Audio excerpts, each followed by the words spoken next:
Bonjour, bienvenue sur ce premier podcast dédié aux initiatives durables et leur ancrage dans la construction d'une société plus sobre. Cet épisode a été enregistré dans le cadre du projet plus global du blog Envie de sobriété. Cette première prise est dédiée à Maxime et son entreprise Biodemain. J'espère que cette interview vous plaira et vous éclairera. Bonne écoute. Bonjour Maxime, merci d'avoir accepté de répondre à mes questions. Tu es ingénieur, manager, avec un parcours orienté sur l'entrepreneuriat. Tu es aussi très actif associativement, tu l'as notamment été durant ton parcours étudiant, pour ton école, mais aussi pour d'autres associations dont Make Sense. Tu n'as pas tardé à te lancer dans l'entrepreneuriat, puisque le projet que tu portes actuellement s'est construit durant tes études, et tu t'es donc directement lancé à la fin de ton master. Ce projet dont tu es le cofondateur se nomme Biodemain. Votre but est d'aider et de booster la conversion des agriculteurs vers le mode de production biologique. Et pour ce faire, vous proposez des produits issus de leur récolte sous votre marque. Cette marque, elle est une garantie pour le consommateur puisqu'elle assure que ces produits sont de qualité, comparables à des produits labellisés bio. Et ce système permet de soutenir le producteur pendant sa phase de transition grâce à une rémunération plus juste au vu des investissements conséquents qu'une telle conversion demande. Est-ce que j'ai bien résumé ton projet? Oui, oui, oui, c'est très complet. Pour résumer en une phrase, effectivement, on aide les agriculteurs à passer au bio grâce à la marque équitable Bio Demain. Donc, on les met en valeur et on permet à chaque citoyen de s'engager à leur côté en achetant des produits éthiques. Ok. Comment est-ce que cette idée vous est venue? Du coup, là, en l'occurrence, c'est moi qui parle, mais on est à deux avec Stéphane dans tout ce qu'on a toujours fait et c'est à deux qu'on a entrepris. Donc, c'est avec Stéphane, un ami d'école, qu'on s'est lancé. Donc, tout est venu en fait d'une histoire perso. C'est mon grand-oncle André, qui était agriculteur en Bretagne, qui a voulu passer au bio. Et donc, passer au bio, ça représente, comme on l'a dit, 2 à 3 ans de conversion biologique. Et pour lui, c'était très compliqué. Donc, il avait un élevage de vaches laitières avec à côté tout ce qui était céréales. Et en fait, il a eu une grosse chute de rendement. Il ne pouvait pas valoriser son produit au prix du bio. Et tout ça a amené en fait à une faillite de la ferme et il a dû arrêter son exploitation et se reconvertir. Et pour nous, avec Stéphane, c'était un vrai choc de se dire comment c'est possible dans le contexte écologique actuel que des agriculteurs qui veulent faire bien les choses se retrouvent dans cette situation-là, ne pas pouvoir cultiver de manière plus durable. Et donc, c'est à ce moment-là qu'on s'est dit, bah, il y a vraiment quelque chose à faire pour les accompagner. Et donc, on a créé Biodemain. Combien d'agriculteurs vous soutenez actuellement? On est sur un peu plus d'une trentaine actuellement. Ok. Donc l'enjeu, c'est quand même la rémunération pour leur permettre de subvenir aux besoins qui exigent une telle transition vers le mode d'agriculteur biologique. Comment est-ce que vous choisissez la rémunération des agriculteurs? Sur quelle base vous la choisissez? Alors, c'est pas nous qui la choisissons, c'est eux. Donc, en fait, le process pour définir le prix, il est assez simple. Euh, Quand un agriculteur nous contacte pour être accompagné, on va discuter avec lui de ses coûts de production. Et donc, en fait, on va essayer de déterminer avec lui quel est son coût de production réel et qu'est-ce que ça lui coûte concrètement de produire tel ou tel produit en conversion. Et donc, on a plusieurs tableaux types quand l'agriculteur ne sait pas le faire lui-même, qui lui permettent de calculer son coût de production. Et à ce moment-là, il nous fait une proposition d'après qu'il considère bien le rémunérer.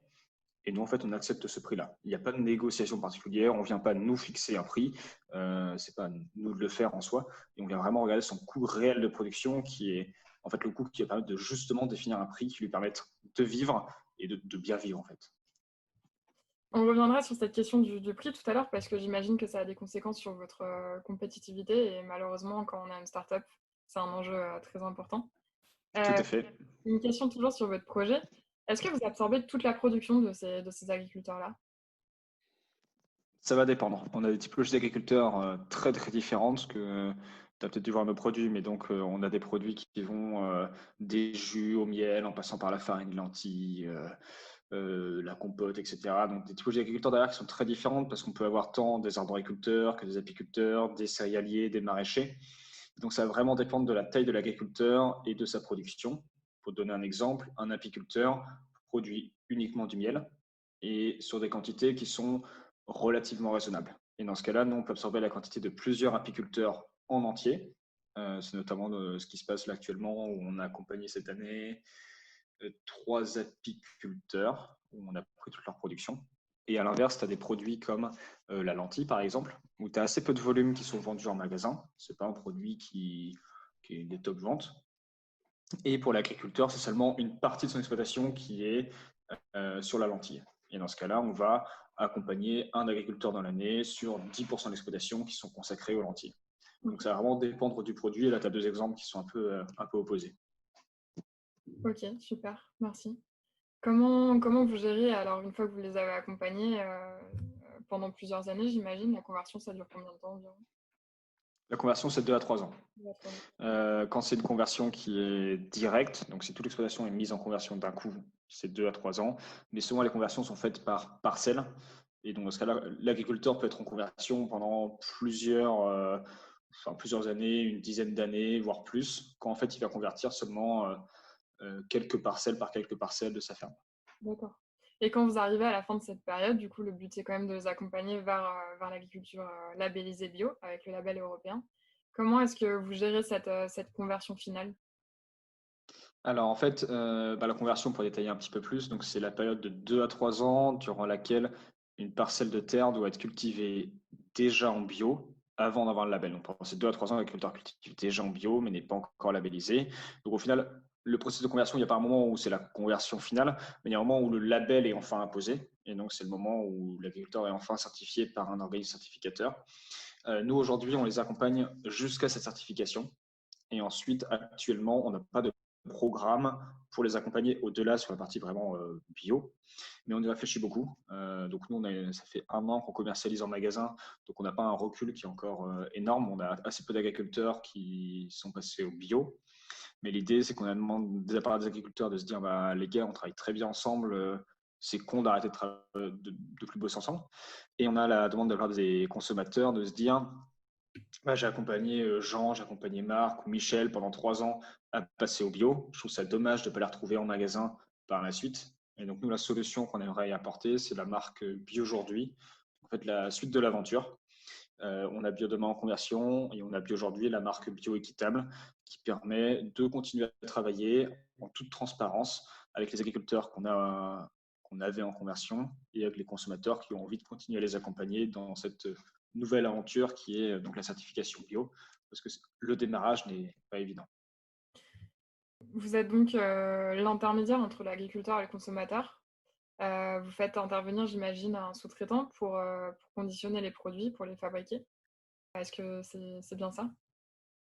Oui, tout à fait. Aujourd'hui, nous, on a très très peu d'activités opérationnelles. En fait, l'idée, c'est de ne pas créer une activité qui existe déjà. On va dire tout ce qui est conditionnement, tout ce qui est transport existe déjà. Il y a des gens qui le font très très bien, des belles PME qui le font et on n'a pas vocation à casser ces emplois, casser ces entreprises qui font un job qui est génial. Nous, notre valeur ajoutée, elle est vraiment sur un prix équitable et rémunérateur pour l'agriculteur grâce à une communauté de consommateurs engagés qui ont envie de soutenir ces agriculteurs. Donc notre valeur ajoutée, elle est vraiment de réussir à bien communiquer sur la conversion et permettre à ces agriculteurs qui s'engagent pour un monde meilleur mais qui ne savent pas communiquer sur ce qu'ils font, de pouvoir être soutenus par les consommateurs. Et donc nous, effectivement, toute l'activité opérationnelle est déléguée à des partenaires. Et comment vous les choisissez, ces partenaires? Nous, on a 3 types de critères. On a d'une part le critère de qualité. On fait des produits qui sont alimentaires, donc forcément, il y a un critère de qualité, de normes sanitaires qui est super important. Un deuxième critère, c'est toute la partie RSE. On travaille toujours avec des PME françaises qui font du bon boulot. Mais ça, c'est super important pour nous. Et derrière, forcément, on reste une entreprise et on a une question, un enjeu de coût. Tu as parlé tout à l'heure de compétitivité, je crois qu'on va en reparler derrière.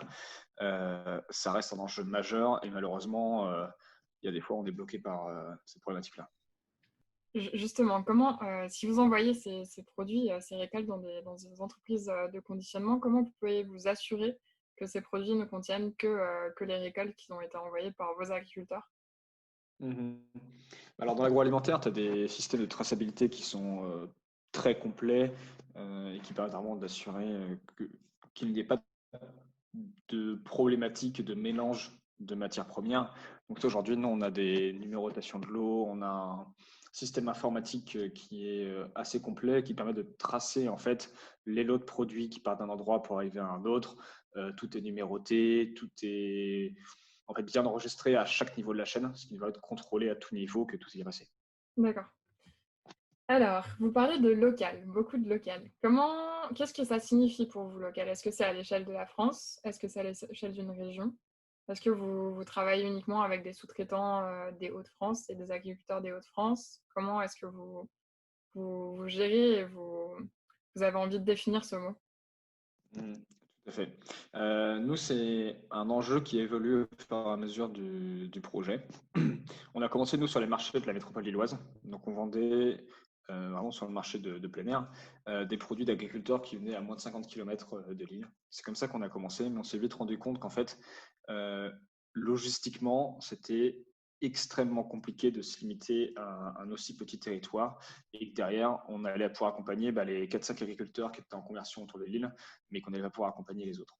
Donc très vite, on s'est rendu compte que le local était clairement une barrière pour accompagner plus d'agriculteurs. Nous, c'est dans cette réflexion-là qu'on s'est dit que on allait accompagner les agriculteurs partout en France avec une logique au maximum de commercialiser des produits agriculteurs locaux dans les magasins locaux quand c'était possible. Mais à un moment où s'il n'y avait pas d'agriculteur qui était juste à côté qui produisait tel ou tel produit, on allait les faire venir d'ailleurs en France. Et donc aujourd'hui, nous, on communique plus sur le local, c'est plus notre valeur ajoutée. On le fait dans la logique globale, pour un sens global, mais on le fait plus de manière obligatoire. C'est-à-dire, pour donner un exemple très simple, on a accompagné 2 apiculteurs des Hauts-de-France en commercialisant leurs produits dans les magasins des Hauts-de-France. Il n'y en avait plus d'autres. Il n'y a plus d'apiculteurs en conversion. Ce n'est pas un bassin de production, les Hauts-de-France, en termes de miel. Donc là, nous, on allait chercher des apiculteurs dans le Jura qu'on accompagne et qu'on commercialise dans les Hauts-de-France.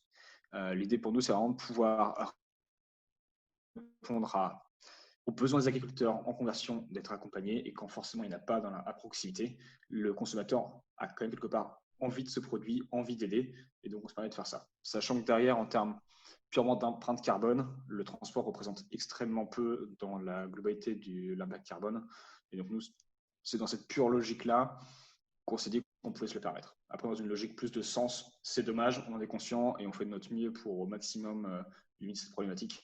Mais c'est pas notre combat principal, le local. Alors, je reviens sur ce que tu disais, tu parles d'empreinte carbone. Vous avez pu essayer de calculer un peu l'empreinte carbone de chacune de vos opérations? Comment vous avez pu avoir une vision là-dessus, une transparence? Mhm. Nous, aujourd'hui, on ne calcule pas l'impact carbone de chacun de nos produits. Par contre, on s'appuie sur des études par catégorie de produits. En fait, des études assez bien faites que tu peux trouver sur Internet, par type de produit, par typologie de fruits et légumes, etc., où tu vois grosso modo quel est l'impact de chaque action sur le bilan carbone de ton produit. Je donne un exemple, je ne connais pas le chiffre par cœur, hein, mais exemple la tomate. Une tomate qui vient d'Espagne, c'est pas bien, mais c'est bien mieux qu'une tomate qui est produite en France sous serre chauffée. Mhm. Et donc, en fait, à chaque fois, il donne différents exemples. Je trouve que c'est l'ADEME. L'ADEME fait ça très bien. Tu en as plusieurs qui sont détaillés. En fait, pour chaque produit, tu as l'impact de qu'est-ce que le transport représente dans l'impact total du produit, qu'est-ce que la mode de production va impacter, qu'est-ce que le mode de distribution va faire, etc. etc. Et en fait, tu as plein d'exemples qui permettent globalement d'arriver à statuer sur qu'est-ce qui impacte fortement, euh, je dirais, le bilan carbone de ton produit ou pas. Ok. Et tu parlais donc de commercialisation. Vous êtes commercialisé où actuellement? Pour qu'on puisse retrouver vos Donc, produits. yes. Du coup, nous, on travaille avec les magasins bio, donc les distributeurs bio spécialisés. Donc aujourd'hui, nous, on est très présents dans les Hauts-de-France où on a commencé, notamment autour de Lille. Donc on est présent dans des chaînes petites, moyennes, beaucoup d'indépendants. Donc ça va être les BBG par exemple, ça va être les Biomonde, Comptoir de la Bio. On est présent dans les Biocoop. Et au niveau national, on a commencé à travailler avec Naturalia depuis un mois et demi. Et donc, on est maintenant très présent à Paris avec une 30-35 magasins là-bas. Super, félicitations, c'est génial. Merci. Alors, pour passer sur des questions un peu plus, comment dire, conceptuelles, moins sur votre projet, toujours lié bien sûr, mais moins axé là-dessus. On entend beaucoup de critiques, vis-à-vis du label biologique, européen actuellement. Hem, Pourquoi est-ce que vous avez choisi de défendre ce label? Pourquoi le bio? Mmh. Très bonne question. Hem, Déjà, pour toute solution, tu auras forcément des gens qui vont critiquer parce que ça va pas dans leur sens. Donc, n'importe quelle solution sera critiquée. Après, le label bio a des raisons d'être critiqué. Comme toute solution, elle est imparfaite. Pourquoi nous on a choisi le bio? Déjà, on est convaincu que le bio, c'est une solution, mais c'est pas la solution avec un grand S. Il y a plein de solutions qui existent et il y a des gens qui font des choses merveilleuses sous d'autres labels, sous d'autres modes d'agriculture. Et le label bio, c'est pas noir ou blanc. Hein. C'est pas, il y a les gros méchants qui font du conventionnel et tous les gentils font du bio. Tu as une myriade de possibilités entre eux. Nous, ce qui nous a fait choisir le bio, c'est parce qu'on pense qu'à l'heure actuelle, c'est le label qui permet à la plus grande partie des agriculteurs de passer à une agriculture plus durable et que c'est un label qui peut permettre à la masse des agriculteurs de passer à une agriculture plus durable. En fait, le label bio est rentable, ce qui est déjà un point super important. L'agriculture bio est rentable, plus que l'agriculture conventionnelle et plus que énormément d'autres types de cultures qui sont soit très très coûteuses pour le consommateur et permettent au consommateur, une petite partie des consommateurs de l'atteindre, soit qui n'est juste pas du tout rentable et qui a besoin d'être subventionné par un autre business model, type beaucoup de d'exploitation en permaculture qui vont faire de la formation à côté pour se rentabiliser et qui ne vivent pas uniquement de leur production. Donc là, il y avait un point purement économique de le bio, c'est rentable en permettant à, pas à tout le monde malheureusement, c'est encore cher, mais en tout cas une grande partie de la population d'y avoir accès tout en n'ayant pas forcément besoin d'un autre business model sur lequel s'adosser. Donc, il y a ce point-là économique. Il y a le point environnemental, où le label bio est un label qui protège bien mieux les sols, l'eau, la biodiversité que l'agriculture conventionnelle et que beaucoup d'autres labels un peu pipeaux qui peuvent exister. Et enfin, il y a un point purement santé et social, tant du point de vue consommateur où forcément le label bio, on le sait, est meilleur pour la santé, que d'un point de vue purement production et population rurale, où les produits qui sont utilisés en bio sont, je ne vais pas dire pas du tout nocifs, parce que ça reste des produits, il faut mieux pas du tout en utiliser, mais en tout cas qui sont bien meilleurs pour la santé des populations rurales et les agriculteurs que les produits utilisés en conventionnel. Donc nous, c'est vraiment ces trois piliers qu'on s'est appuyés, vraiment le pilier économique, environnemental et social, qui sont les trois piliers de développement durable, en disant que c'est vraiment un modèle d'agriculture qui permet de joindre en fait ces trois grands blocs.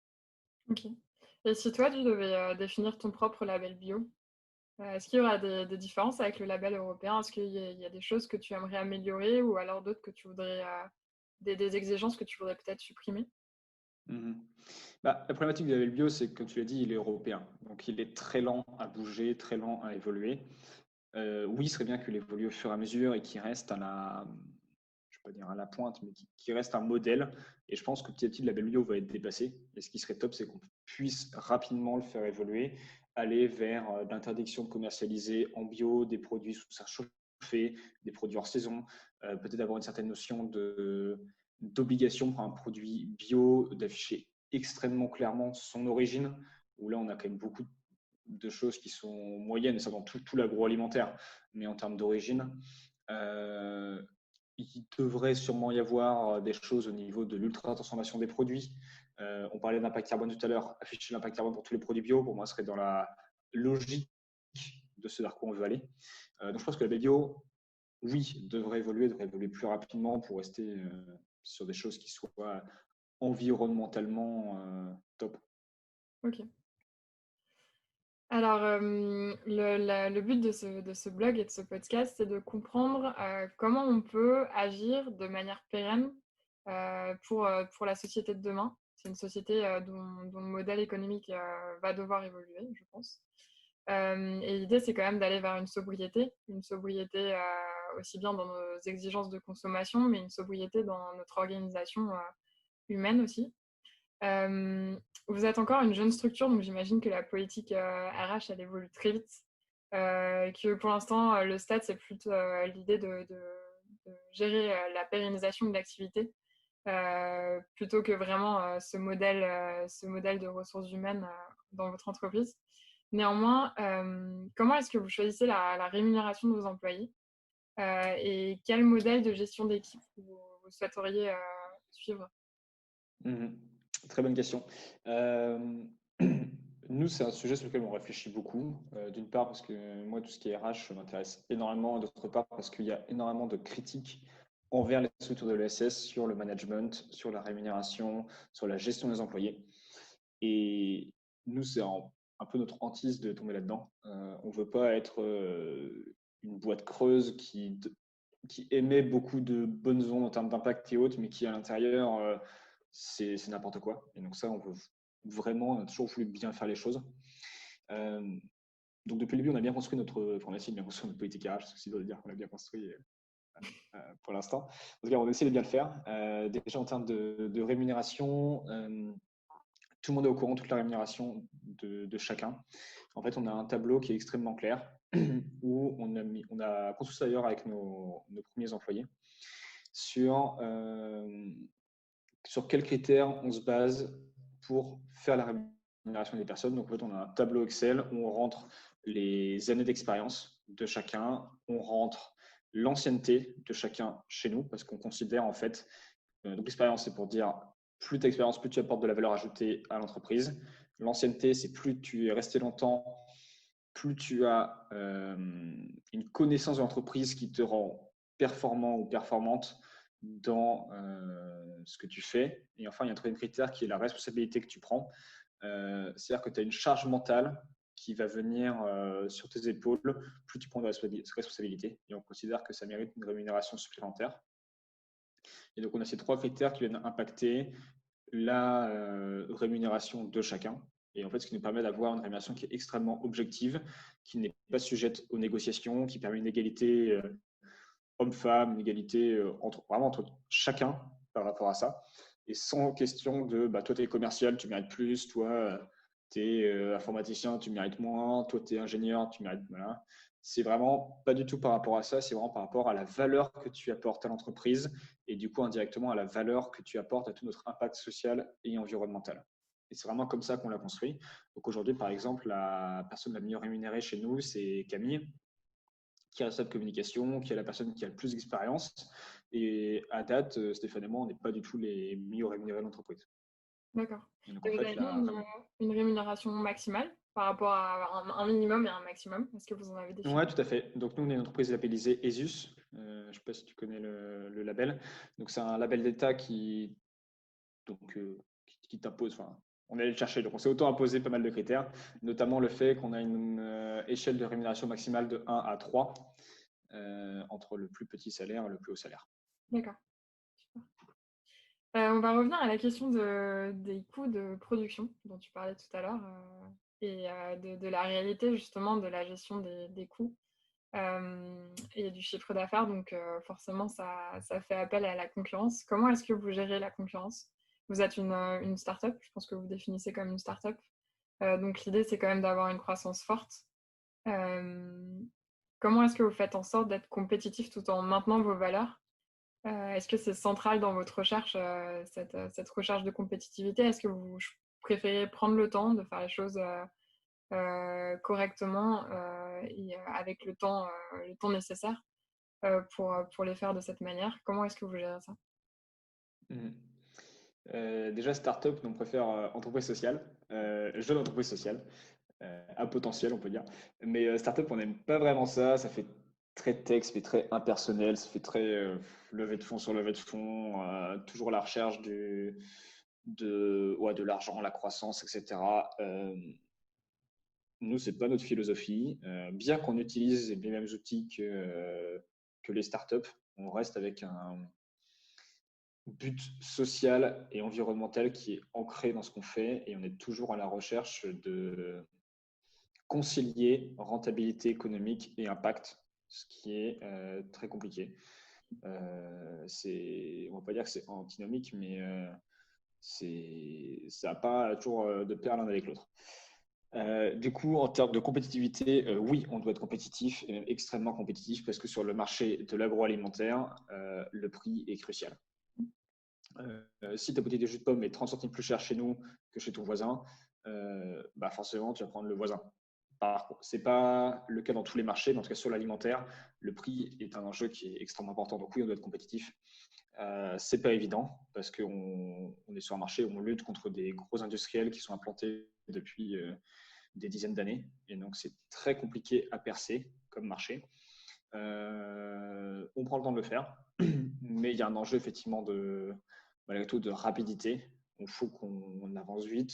On est face à un enjeu écologique qui est énorme. On ne peut pas se permettre de prendre 50 ans pour arriver à être une boîte qui tourne bien. Donc, il faut qu'on aille vite. Et donc, il y a énormément d'enjeux à ce niveau-là. Et donc, la compétitivité, pour répondre à la question, est complexe. Dans l'agroalimentaire, c'est beaucoup de sujets de volume. Volume pour optimiser les flux, volume pour avoir des coûts corrects en termes de transformation, volume pour accompagner plus d'agriculteurs. Et donc, effectivement, la compétitivité, le volume, la croissance restent des enjeux qui sont importants pour nous. D'accord. Et tu parlais justement de la compétition sur le marché agroalimentaire en termes de prix, notamment de prix de vente aux consommateurs. Comment est-ce que ça impacte vos... Donc, tu disais que vous ne choisissiez pas du tout la rémunération des agriculteurs qui prenaient part à votre projet. Du coup, comment vous gérez ça? Comment vous faites en sorte de proposer un prix de vente adéquat, sachant que vous avez une rémunération de votre produit, de votre matière première qui vous est presque imposée? Donc, effectivement, nous, on a une petite marge comparé à d'autres acteurs de l'agroalimentaire. Et c'est ça qui nous permet d'être encore compétitifs. Après, il y a beaucoup d'enjeux sur lesquels on peut venir travailler en dehors de la rémunération des agriculteurs. Tout ce qui est transport de la marchandise, tout ce qui est coût de transformation, tout ce qui est coût d'emballage, qui nous permet d'arriver à des coûts qui soient corrects. Et nous, on a démarré, pour lancer le projet, on a dû démarrer avec des marges négatives. Donc, on perdait de l'argent avec chaque produit, mais on n'avait pas le choix pour pouvoir démarrer. C'était soit ça, soit on lançait jamais le projet, ou on lançait à des coûts énormes. Donc, on a commencé, la bouteille de jus de pomme au départ qu'on vendait, je crois qu'on perdait 30-40 centimes par bouteille de jus de pomme, en sachant qu'on faisait le transport, on faisait tout nous-mêmes. Et ensuite, on a pu faire une production un peu plus grande qui nous a permis d'avoir des coûts d'étiquette qui ont vraiment baissé, des coûts de bouteille qui ont beaucoup baissé, etc. On est passé à une marge de, je crois que c'était 7%. Ensuite, on est passé à une production encore plus grande qui nous a permis d'arriver à une marge de 10%, etc. etc. C'est comme ça qu'on arrive, nous, à avancer. Mais clairement, le risque, c'est nous qui le prenons au jour le jour. Et c'est là où ce métier-là est assez complexe. Tu t'as dit quelque chose qui m'a fait penser à une question annexe. Vous êtes sur un modèle de consigne ou pas? On aimerait bien, mais aujourd'hui en France, c'est extrêmement complexe. Là, on travaille sur quelque chose, on a un nouveau projet, là, on travaille dessus. C'est pas encore fait, mais on aimerait bien. Ok. C'est un enjeu qu'on a. Comment, comment tu fais pour mettre des processus d'alarme pour éviter de perdre le but social et environnemental que vous avez posé? Est-ce que vous avez, je sais pas, des choses que vous mettez qui vous permettent de vous dire: «Oula, attention, cette décision, tu vas la prendre, mais peut-être que tu pars un peu, tu dévies, de ce but ultime». Mhm. Alors, c'est une bonne question. J'ai plusieurs réponses à t'apporter. Déjà, on a tout ce qui fait que c'est ancré en nous et qu'on a un peu l'obligation de faire ça.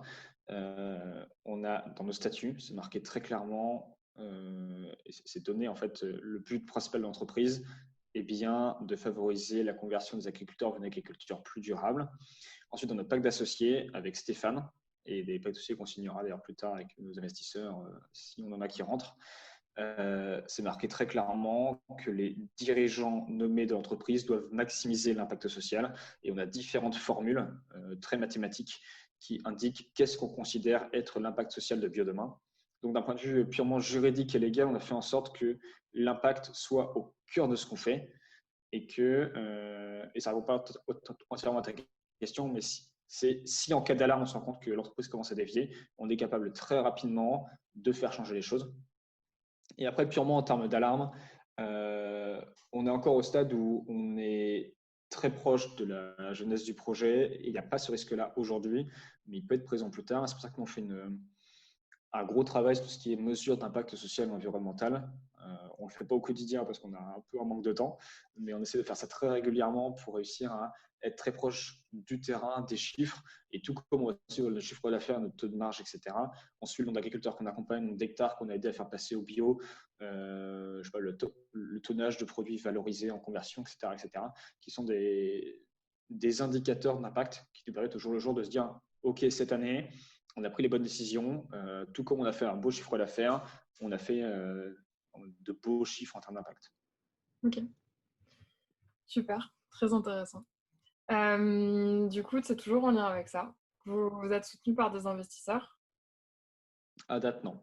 Pas encore, ok. Donc c'est surtout des structures telles que des incubateurs ou ce genre de choses. Tout à fait. On a eu la chance d'être très bien accompagnés, tant avec des acteurs régionaux qu'au niveau national, sur des sujets très variés, des fois très axés environnement, des fois très axés social, ou des fois juste entrepreneuriaux. Mais en tout cas, on a un excellent réseau d'accompagnateurs en France et on a eu la chance d'en profiter et c'est vraiment top. Vous souhaitez aller vers des levées de fonds? C'est Ouais, très probable qu'on passe par là, oui, effectivement. d'accord. Nous, on est actuellement en recherche de fonds. Donc, est-ce que ça va aboutir ou pas? On est en plein dedans, donc je ne saurais pas te répondre. Mais pour aller plus vite et impacter plus, on a l'envie d'accélérer. Et pour accélérer, à date, on va dire qu'à part nos économies d'étudiants qu'on a déjà mis dans le projet, on n'a pas beaucoup de sous sous la main. Et donc, l'idée, c'est finalement d'aller vers des investisseurs, ce qu'on appelle investisseurs à impact, qui ont envie d'accompagner des entreprises comme les nôtres, qui ne seront pas à terme celles qui seront le plus juteuses en termes financiers, mais qui seront rentables d'une part, et d'autre part qui vont réussir à profondément impacter la société comme on veut le faire. D'accord. Une question, je pense que tu y as répondu tout à l'heure. Une question sur votre avenir. Imaginons que demain, vous arrivez à faire en sorte que l'ensemble des agriculteurs de France, ou même d'autres pays, si vous vous implantez ailleurs, soient convertis au bio. Comment vous voyez votre futur? Vous allez passer sur une marque donc bio aujourd'hui, c'est ça? Alors, ce serait triste de s'arrêter à aujourd'hui. On a eu le tout début de tes premières questions, c'était est-ce que le bio, c'est la solution, c'est pour critiquer, etc. Comme j'avais dit au début, le bio, c'est une solution, et c'est pas forcément la solution, on va dire, finale, la solution que doit prendre l'agriculture durable à la fin de la fin de toute la conversion des agriculteurs vers le meilleur des modèles. Et le bio, c'est pas forcément le meilleur des modèles. Aujourd'hui, c'est un excellent modèle qui concilie tous les paramètres actuels pour faire passer une masse d'agriculteurs à une agriculture plus durable. Mais un jour ou l'autre, il y aura mieux. Et ça, il faut en être conscient, hein. C'est une évolution constante et on va vers le toujours mieux. Et nous, l'idée avec Biodemain, c'est d'accompagner l'agriculture durable. Ce n'est pas d'accompagner les agriculteurs à passer au bio. C'est vraiment de se dire, le bio, c'est une excellente étape vers laquelle on tend aujourd'hui. Mais derrière le bio, il y aura autre chose. Et nous, notre vocation sera d'accompagner les agriculteurs vers de nouvelles méthodes d'agriculture toujours plus durables. Et c'est vraiment l'enjeu qu'on a par la suite. Tant sur peut-être des marques qui vont, peut-être qu'on aura permaculture demain ou agroécologie demain, je ne sais pas, des marques comme ça, ou peut-être que ce sera sur de la formation. En tout cas, on a pas mal d'idées sur la suite, sur comment on pourra accompagner les agriculteurs vers toujours plus d'écologie dans leur production. Si on prend maintenant un petit peu plus de recul par rapport à ce projet, qu'on voit ça un peu de manière globale, est-ce que vous pensez pouvoir faire partie des réponses aux enjeux climatiques avec votre projet? Mmh. Bon, alors, on en fait partie, oui. On est une pièce du puzzle qui est immense avec des dizaines de milliers d'initiatives, de projets et d'entreprises ou d'assauts qui font ça dans le monde entier. Et on fait partie de l'écosystème, oui, ça c'est sûr. On est une pièce, je pense, qui apporte quelque chose. Personne ne fait ce qu'on fait. Donc oui, on répond à un besoin. Et après, heureusement qu'on est accompagné par énormément d'autres projets et initiatives parce que c'est le changement climatique est un enjeu tellement énorme que c'est pas une entreprise qui aura un impact assez significatif pour vraiment changer profondément les choses, mais c'est chacun sur son secteur, chacun sur sa particularité qui peut faire bouger les choses.